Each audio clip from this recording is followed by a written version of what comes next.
Ассалаумағалейкум, құрметті футбол сүйер қауым.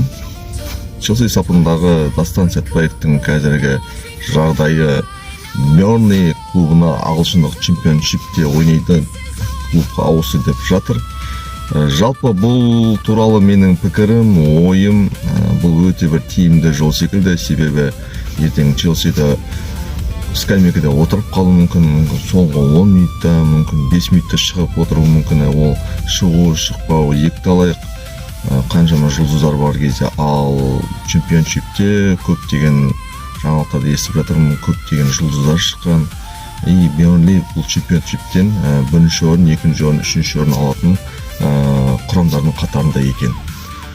Жалпы Дастанға бұл тиімді, тек алға. Бернли слабый команда емес, ағылшындық команда,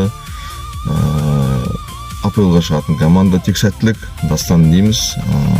Біздің сарапшылық ойымыз ұнап жатса, парақшамызға тіркеліп, алдағы уақыттарда ойларымызға оқып көрермен болыңыздар.